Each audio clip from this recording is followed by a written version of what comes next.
Hello everyone, welcome to Donna's World. Thank God it's Friday. So, today I'm looking ahead at a momentous event that's going to take place next Tuesday in the US of A. That is the American presidential election. Now, American presidential elections are always watched keenly in every country in the world. America is, let's face it, the capital of the world, if you like, and the leader of the free world, etc., etc. So everybody's always interested in what happens there. American culture is hugely important across the globe. The music, the movies, the clothes, everything about America is of interest to the rest of the world, except in countries where they're not allowed any exposure to American culture, like North Korea, for example. But anyway, so we're all watching to see what happens on Tuesday. And, this year's election is particularly suspenseful because for the first time ever, a black woman is on the hustings. And, anybody who hasn't heard of Kamala Harris by now must have been asleep for the past couple of years. And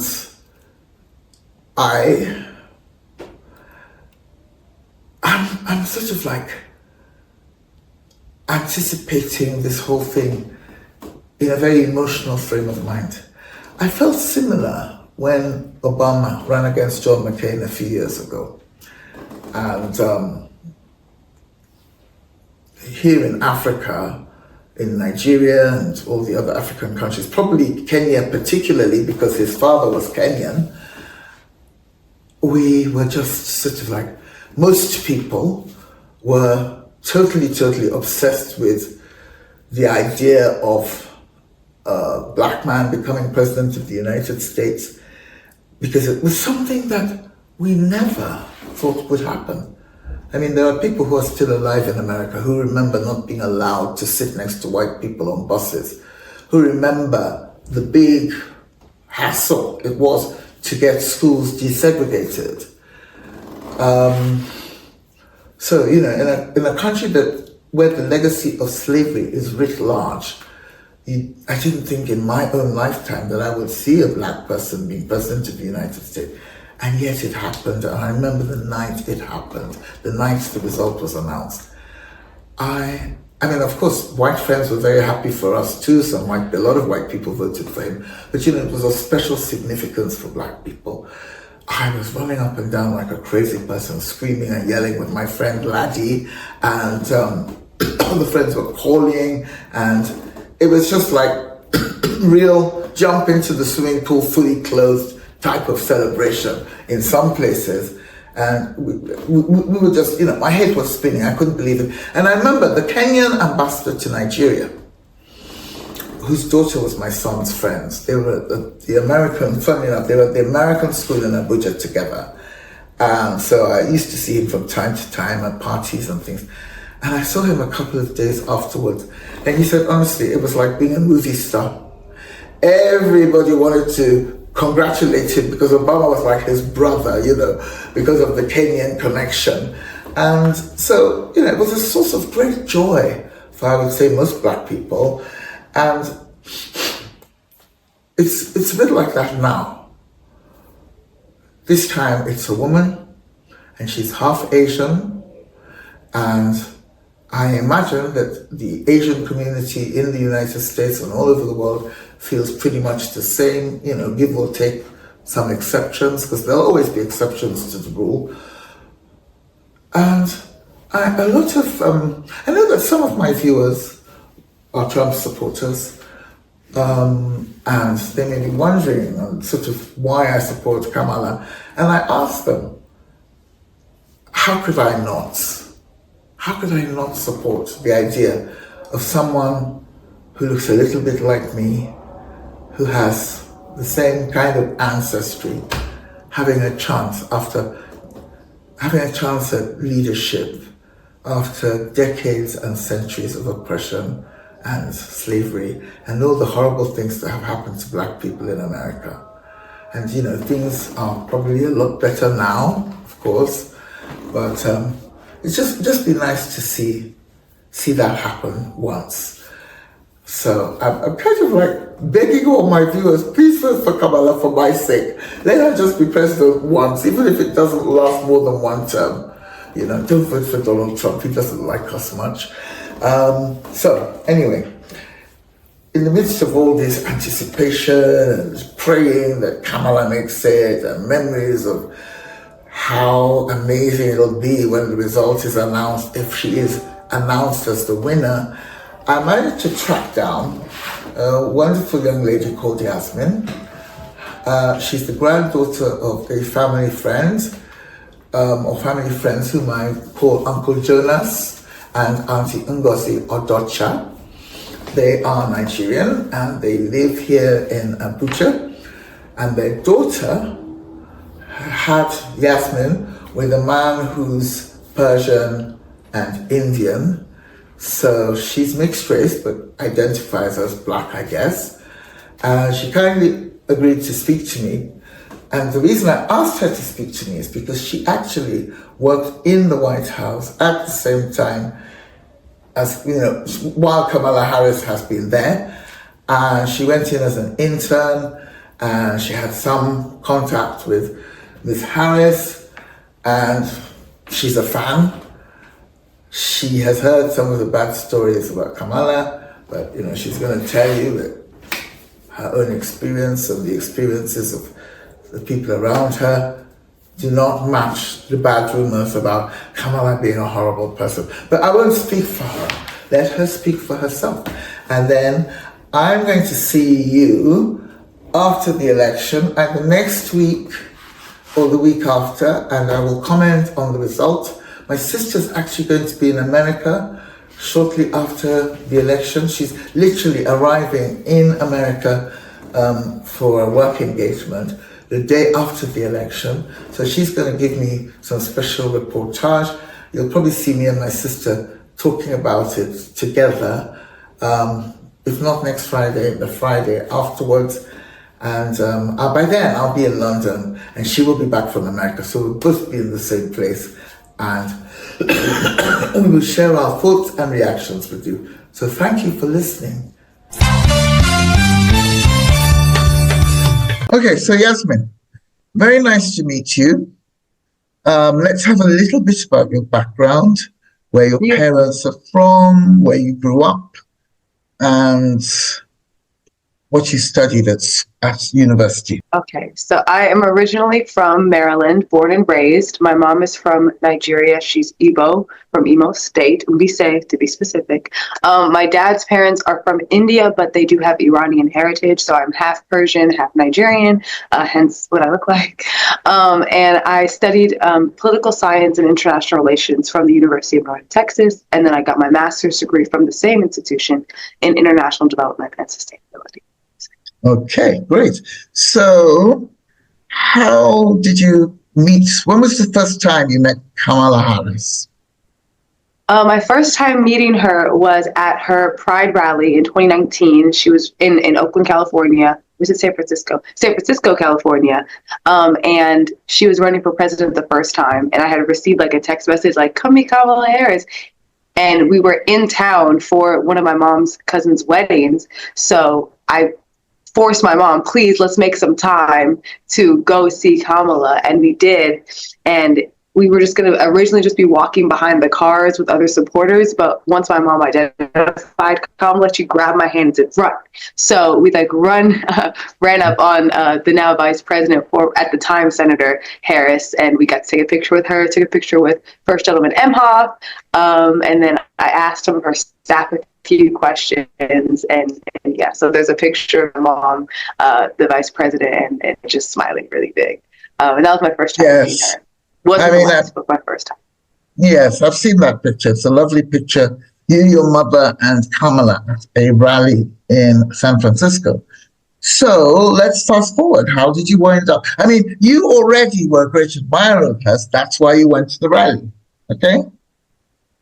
So how did it happen that you got to work in the same building as your your heroine? I had graduated with my master's degree, and it was in I took some emergency management classes. So through that, I got to work with the Federal Emergency Management Agency, and I did a few disaster deployments with hurricanes and forest fires, and I did about 6 months of that. And then my mom, again being my great initiator, told me I should apply for the White House internship because it was now being paid, and it's the White House internship. And I was just like, I'm not going to get it. There's no point. I'll just stay at FEMA.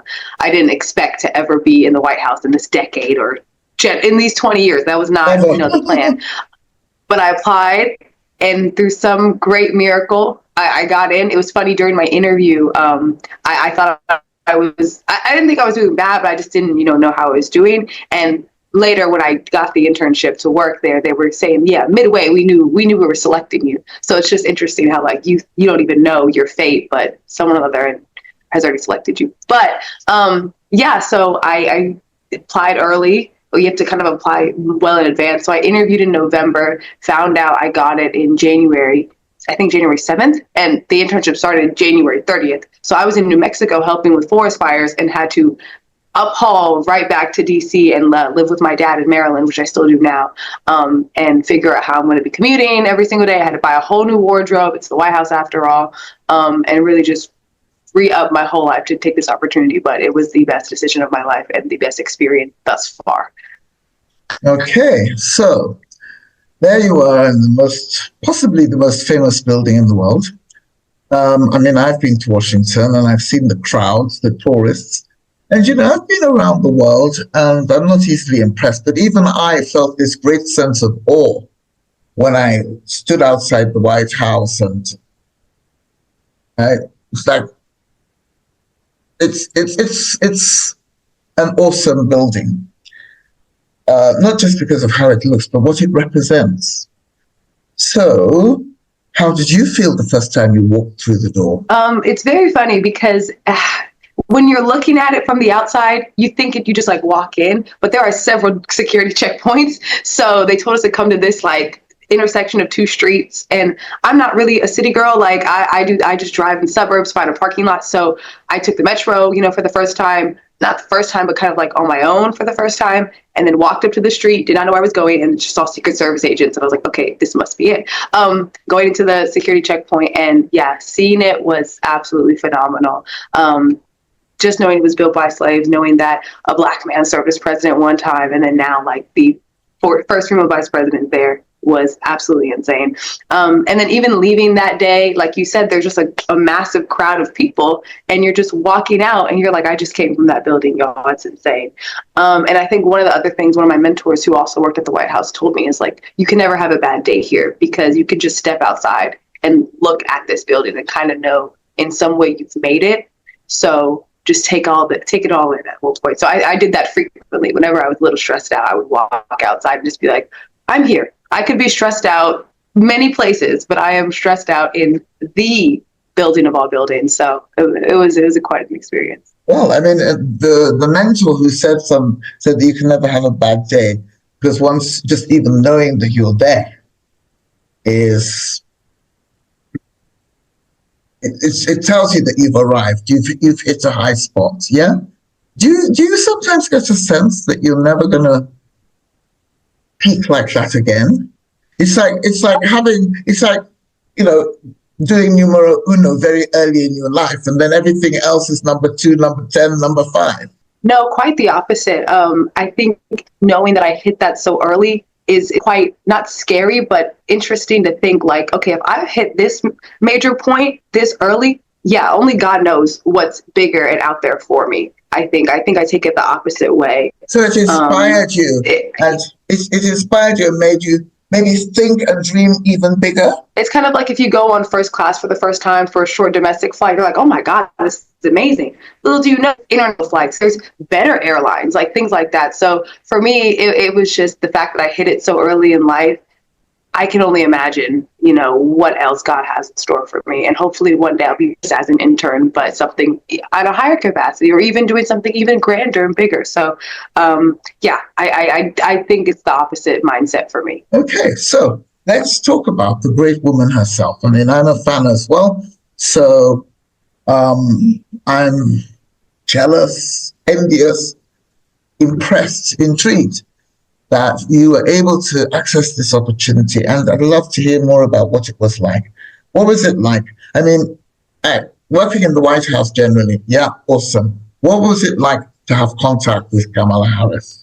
So yes, I didn't obviously have too much direct contact. You know, they try to keep the interns away from the principals. They kind of tell us like, don't run up on them, don't speak to them unless they speak to you. And there had been several occasions where I had just been walking with one of my mentors or one of the senior advisors, and he'd be like, "Oh, there's a vice president," and I'm like, "Oh, like the vice president's office?" He's like, "No," and then she's like walking, and I'm like, "Madam Vice President," like so. It was very awe-inspiring.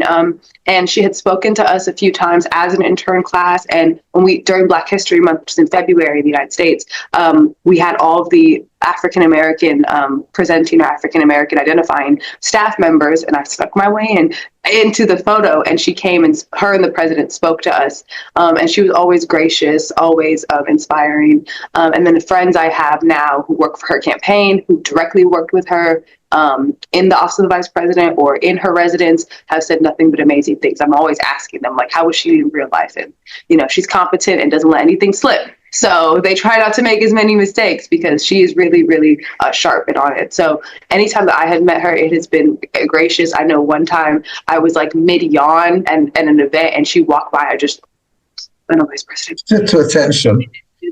Exactly. And of course, she doesn't remember me, but it's just crazy how we started at that rally, her being a senator, me just graduating high school. And now we were both kind of in this space in two completely different parts of our lives. And now we're both hopefully in an ascension as well. I mean, I hope something next for me is big, just as big as for her. So it was really awe-inspiring. And then in additional way, in a personal note, seeing that I had supported her, and I'm not the only one who supported her, but seeing that I supported her, you know, when I was 17, meeting her for the first time, you know, only hoping that one day America would elect a Black woman that looked like me. And then seeing her campaign the first time not really go the way I wanted. Seeing her at least become vice president with Joe Biden, and then thinking, okay, well, maybe he'd run and then she'd run, you know, 8 years down the road. And now it's like the world is hoping she wins. It's just super inspiring that, like, again, it's really only in God's timing that these opportunities come by. So how earlier, like you asked me, do I think I've peaked? No, because she probably thought being senator peaked. She probably thought being vice president was a peak. And now, like I said, the world is praying and hoping and voting. Oh, absolutely. Well, not the whole world. I mean, that's what the next thing I was going to ask you as well. Obviously, not everybody is a fan of Kamala. In our world, of course, that's the norm. Like I keep on telling people who ask me, oh, why do you like her? Especially friends who are not Black, you know, they want me to articulate do I like her policies? They want me to articulate my reasons for being such a great fan. And I said, honestly, let me ask you the opposite question is, how could I not like her? Okay? I mean, from where I'm coming from, the idea of a Black woman who is accomplished and ready to take on so many serious responsibilities is just awesome from my point of view. And I have to say, my support for Black women, or Black people generally, is not really a party thing. Because I was very pro Condoleezza Rice as well. Okay. Yeah, I mean, you know, I wasn't even interested in her policies. I was just, this is an accomplished Black woman, beautifully put together, very well educated, very polished. I wish her luck. So, but, you know, Kamala's politics are more in tune with my own personal beliefs. Because, of course, Condoleezza was a Republican. But she does have quite a few enemies. I mean, you know, at least half of the country is rooting for Donald Trump. And even before she became a candidate, before Mr. Biden stepped down, there were people spreading a lot of negative stories about her, about how allegedly difficult she was. She wasn't very intelligent. She was very, very rude. She was very unappreciative. So, did you ever hear any of those rumors, or you just like me read them in the newspapers? Well, obviously, she's not unintelligent. There's no way you can become the attorney general of the largest state in the country and not be intelligent. Like that is exactly. Yeah. No way. But I mean, because anyone can be elected senator, but becoming attorney general, You have to have the legal mindset. But anyways, I have never heard anything like that. I think when it comes to women, specifically women of color, it's always we're difficult. It's always we're arrogant. It's always that we should be more grateful when we are just presenting as we are. Whereas when we have white men, they can be any type of way. And it's like, oh, he's so strong. He's so, no one can get past him. Like, these adjectives are not used in the same way. It's more of a positive connotation rather than a negative one when it's comes to people speaking about us. So I don't take those things seriously. So again, I've never heard it before, even from friends that work in her house, in her residence at Naval Observatory, have glowing things to say about her. And those are when she's at her most at home, not, putting on a front. Sure. Exactly. So yeah. I've never heard anything like that. They said that about Senator Amy Klobuchar of Minnesota. They said that about Hillary Clinton. All of these powerful women, specifically women of color, it's always these negative comments that if flipped for a white man or a man would not be the same thing. So I don't take them seriously. I hope that, any president I have would be assertive and would be someone who represents my rights and my civil liberties to the highest endeavor that they can. So if anything, that's not a negative to me, but I've never heard negative things said about her and her work ethic. If anything, she is super competent and makes sure she reads everything thoroughly and understands the material. So I've never heard anything like that. And I just think it's misogyny and misogynoir personally. Well, the election is in 3 or 4 days' time. And we'll soon know what the result is. We keep on being told it's 50-50 or 51-49, neck and neck. And, how will you feel if she doesn't make it? I remember how I felt when Donald Trump, Jesus, won. Oh, I stopped. My mom took my phone away in the middle of the night because I was already freaking out. So she took my phone away and made me go to sleep. So I was crying going to bed.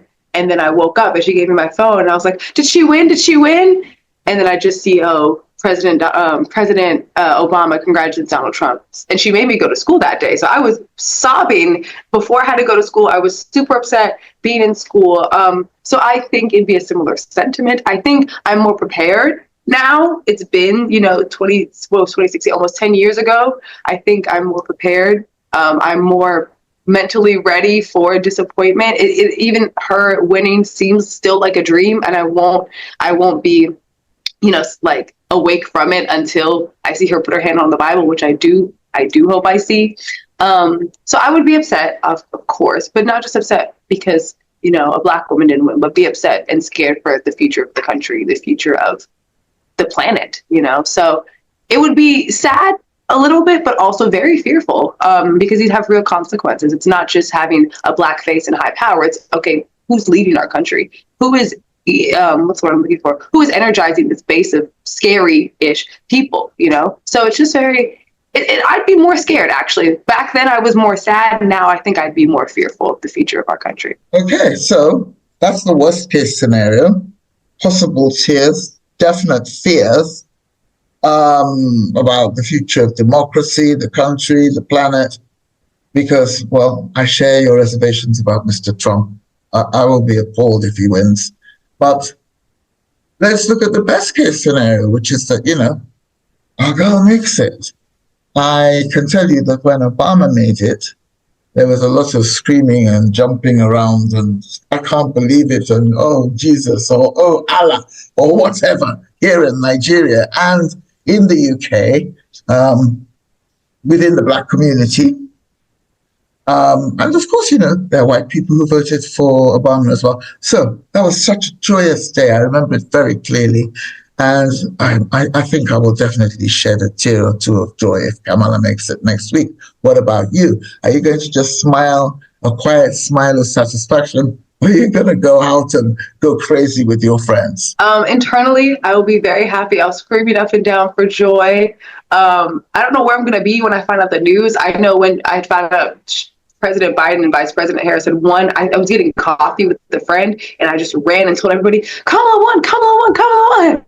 They're like, you mean Joe Biden? I'm like, no, Kamala won. She's vice president with a female vice president. So that's how I did it, 4-ish years ago. I think this time, not knowing where I'll be more, happy. I know me and my friends celebrated the news. We were at brunch. We celebrated the news when she did become the nominee or presumptive nominee. So I don't know where I'm going to be, so that might impact how I respond.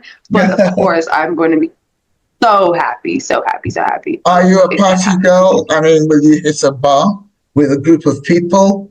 That I don't know. I was that sort of person when Obama Um, went. So it was definitely, hey guys, let's meet at the nearest place, and frankly, let's get drunk. Everybody was so happy. I don't know. I think it's going to be, it might be another January 6th if she wins. It might be another January 6th if she doesn't win. So I think for the first day, I'll be inside, hope, see what the environment is, the reaction to her winning. So I don't think I would do all that. But I know inauguration day, I plan to definitely be in the audience and be drunk on the high of everybody in the thing, not necessarily on any substances, but just in the You're a good girl. At your age, I was a lot crazier than you are.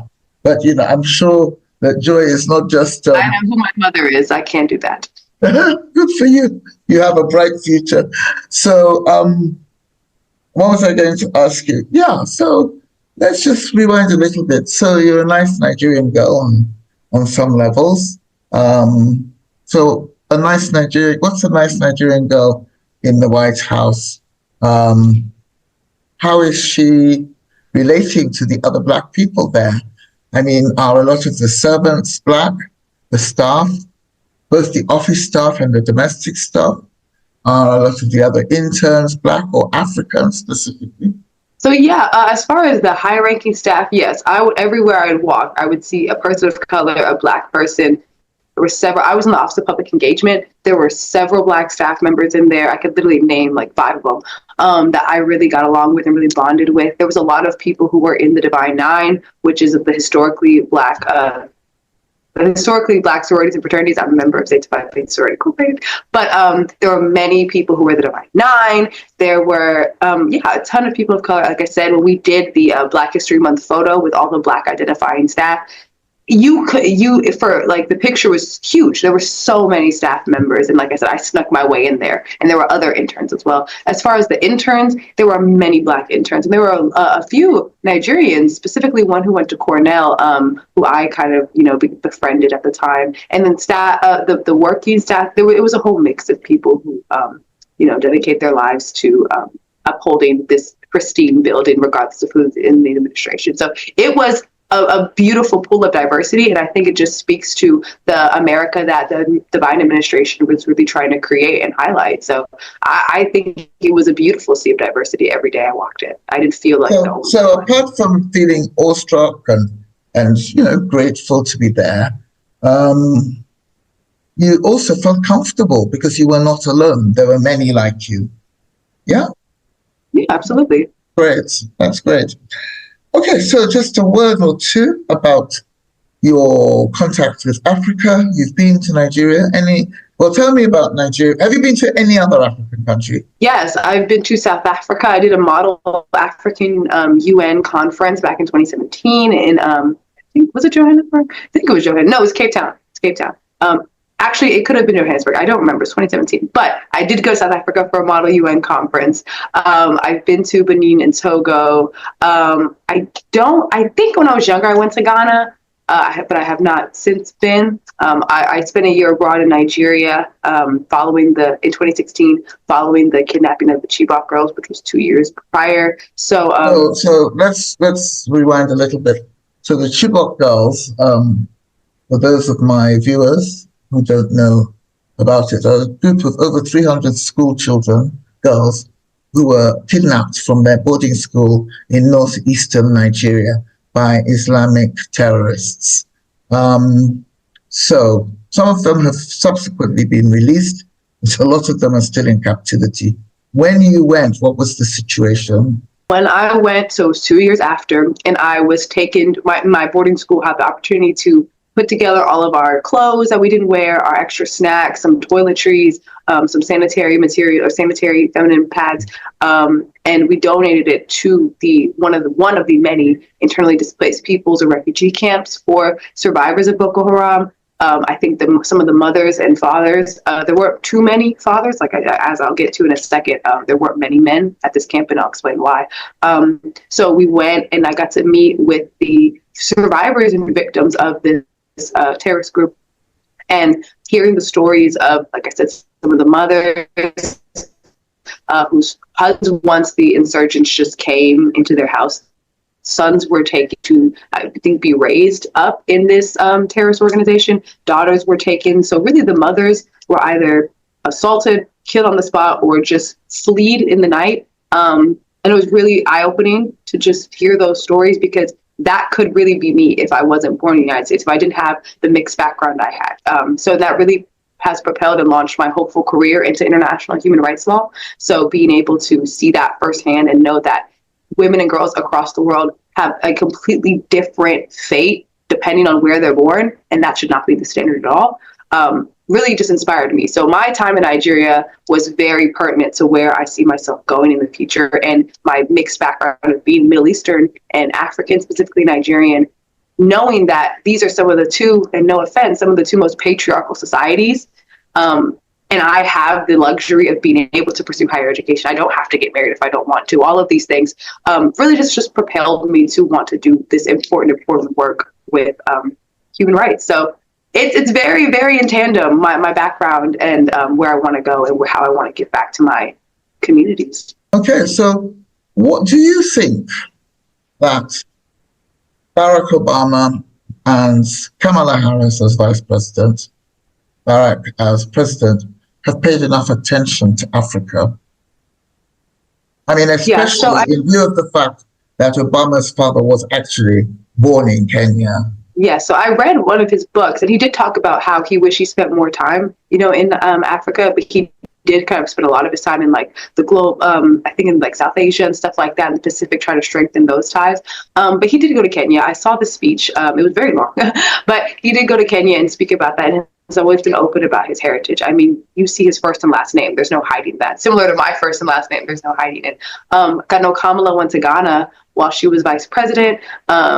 So I think they are trying to make those ties and everything like that. But when you are the first, especially in America, being the first Black president and knowing that history of race relations, specifically with Black Americans, I think he just tried to be a president for everybody, trying to be a president for Black Americans, white Americans, Hispanic Americans, trying to also remember that he is the leader of the free world. So kind of presenting that image to Africa, to Europe, to Asia. So I think it was just a really big mantle. And while people think 8 years is a long time, he could just book a little travel trip to, it's not that, it was not that long of a time. And he had several things to work on and worry about. So I think, I'm sure as he reflects on his life and as he's in his post-presidency, he may, but same with Kamala. We just have so many things going on in our country that she needs to hopefully help fix. So I hope, as a Nigerian, I hope she gets to go there. But I know we have so many bigger fish to fry, and I know she has to be president for all, not just some. And I know how us Nigerians can get a little bit prideful, and we want to see her come to see us. But I think she should come to Nigeria.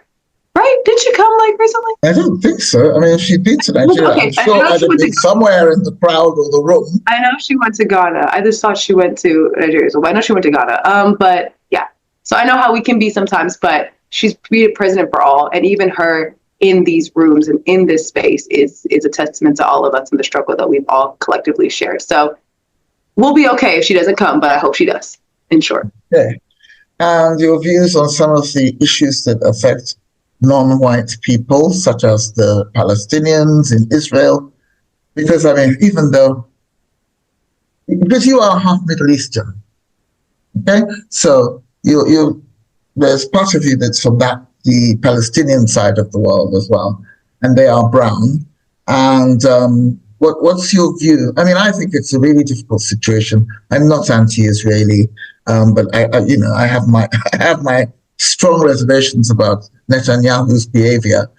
And I know that that's a concern to a lot of Black people. They identify with the underdog being the Palestinians. What's your take on that? I think specifically as a Middle Eastern woman, it's just sad to see that civilians are oftentimes the casualties of their governments, and people are always the ones who have to take in any type of instability within the government. It's the people that are always the victims, and that just is heartbreaking to see. Like I said, I want to do international human rights, so just seeing the constant international law violations perpetrated, seeing that the World Court and the International Court of Justice has called these acts of genocide, and we're not seeing the type of urgency that we would if these victims looked a little bit different or a little bit lighter. So it's really truly heartbreaking seeing the images coming out. But I know that a Harris administration would be more empathetic and hopefully more impactful than a Trump one. So I do still take that into account, knowing that the lives of Palestinians are just as and equally as important as those of Israelis. And I really wish that sometimes it was portrayed that way in the media. But I know these things, the struggle of Black Americans is still ongoing. The struggle of those in the Congo and Sudan are always going to just be ongoing. And it's just, again, like heartbreaking that instability of government, instability of these state actors are always felt by the civilians who have no ties to these higher level things. So it is heartbreaking to see the images on my phone that I'm seeing. It's just really heartbreaking. And this is what I want to dedicate my life to, solving and fixing and being there. So just knowing that I'm now able, hopefully, to go into law school and make those equitable structures for these things is only propelling me. And yeah, I just really hope that a solution is found to this ceasefire. Hopefully, two-state solution, all of these things are able to happen in tandem because it's just a dire situation. It's really heartbreaking, truly. So. Okay, so this is the last question. I'll you can keep it short because it's so vast. Best thing is to just summarize. A snapshot regarding your view of the state of racism or race relations between Black and white people in America today. It is a cause of concern for people inside and outside the country. I personally think things have improved a lot. Very fact that Obama could be president is evidence that there has been improvement since the days when white people and Black people could not sit next to each other on a bus. But what would you say? 2024 America. 2024 America. So like you said, we've seen obviously vast improvement. And as people who are voting can acknowledge, people of color, Black people, you see women wearing their poll tax shirt. Because if you don't know, during Jim Crow, you have to pay sometimes to be if you're a Black, you have to pay to vote. And obviously those were abolished. But seeing that crazy kind of stretch from having to pay for women not being able to vote, and now we're hopefully electing our first Black female president is beautiful to see. So that even that shows improvement. However, we have this white man who is running, who can say the most awful things, have felonies, have sexual assault allegations, and things like that, and civil convictions, and be neck and neck with one of the most competent people, one of the most qualified people running for president. I mean, I think that just goes to say what our race relations are in the country. People see a white man who can be mediocre, and then see a Black woman who has to be excellent, stellar. Mm-hmm. They're neck and neck. So I think sometimes while that says a lot, you're right. So I think sometimes while some of the structural inequities have been, solved, we still have a long ways to go. Don't get me wrong. That sentiment that is still present and lingering, and it's only as we continue to see more of these faces in these high spaces and educating people. I just hope in time, as we've seen such a jump from the poll tax to free voting and early voting, we'll see the first Black woman president to just normalizing people of color in these spaces and women of color in these spaces. So we'll see. We've come so far, but we have such a long way to go. Is I guess my statement on that. Thank you, Yasmin. Thank you very much. We'll be in touch. Thank you for your patience. Thank you. Thank you for listening. Don't forget to tune in to my Wednesday video, which is all about self-improvement, and it's now called Kick-Ass and Wellness Wednesdays. And so be there or be square, and see you next week. Thank you.